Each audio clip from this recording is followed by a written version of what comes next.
In the year 1187, a shocking report reached Spain and the rest of Europe. Jerusalem had fallen to the Muslims and their leader Saladin. Despite this event taking place a continent away, this news came as a warning sign to Christians in Europe. Pope Celestine launched the Third Crusade. The King of Castilla, Alfonso VIII, embarked on a major initiative to unite the nobles around the Reconquista. He conquered Cuenca and founded Cáceres, but in 1195, he faced Abu Yusuf al-Mansur in the Battle of Alarcos and was defeated. As a result, the Muslims quickly occupied the surrounding territory with the help of a newly arrived powerful army from North Africa, under the command of Muhammad al-Nasir, including the castle of Calatrava, from where the Order of Calatrava was founded. In the year 1198, a new pope was elected, named Innocent III. This pope was one of the most powerful and influential of the medieval popes.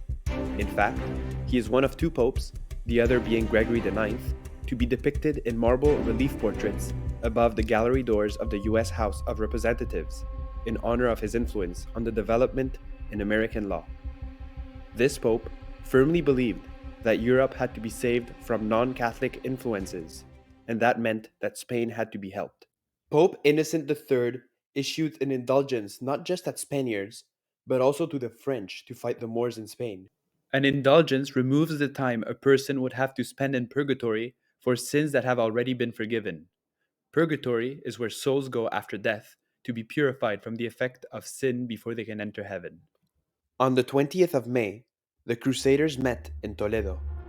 Several kings were present: Alfonso VIII of Castilla, Pedro II of Aragon, Sancho VII of Navarra, Alfonso II of Portugal, Archbishop Arnaud of Narbonne, Guillaume of Bordeaux, Rodrigo, Archbishop of Toledo, the Bishop of Nantes, and the Masters of the Order of the Templars, Hospitallers, Order of Santiago, and Order of Calatrava.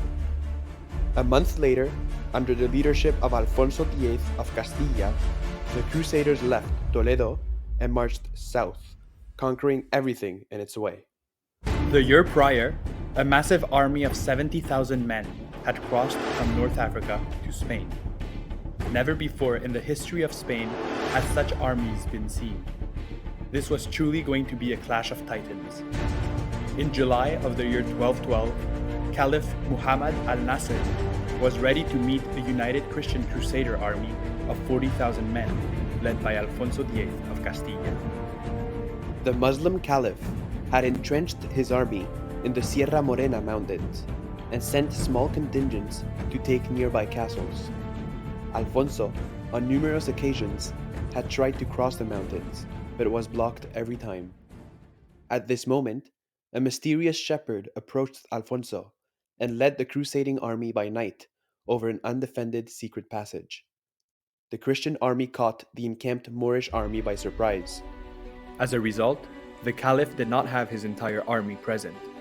The chronicles of the time give estimates of 50,000 men for the Christians and 125,000 for the Muslims. However, modern historians agree that the Christians had around 12,000 men and the Muslims had around 30,000 men.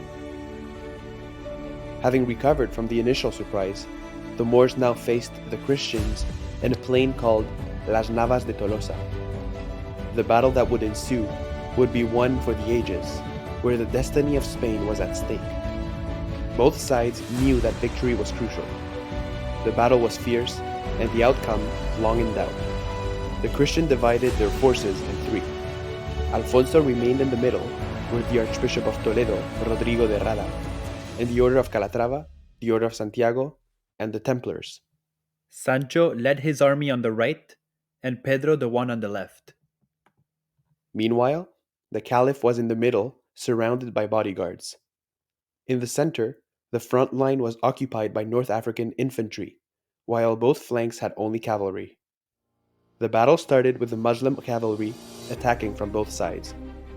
Then, the infantry in the center joined the action. After initially being pretty equal, the Christian lines started breaking, and it is said that at one point, Alfonso thought all was lost and was prepared to die, remembering his loss at Alarcos. The Archbishop of Toledo had to tell him to keep hope, because God was going to make them triumph. Many knights of the Order of Santiago had started inflicting heavy casualties on the Muslims. The battle was at its most critical point when Sancho, in a masterclass, led his mounted knights through the gaps and charged directly at the Caliph's tent. The bodyguards were routed, and the Caliph escaped. This turned the tide of the battle and the tide of history. Almost all of the Almohad army was killed or taken as prisoners. Christian losses were far fewer, only about 2,000 men. However, there were many notable losses, especially among the religious orders. The Master of the Order of Santiago and the Master of the Knights Templar died. The Master of the Order of Calatrava was so grievously wounded that he had to resign from his command. This crushing defeat started the decline of the Almohads. Alfonso died in 1214, leaving 11 children.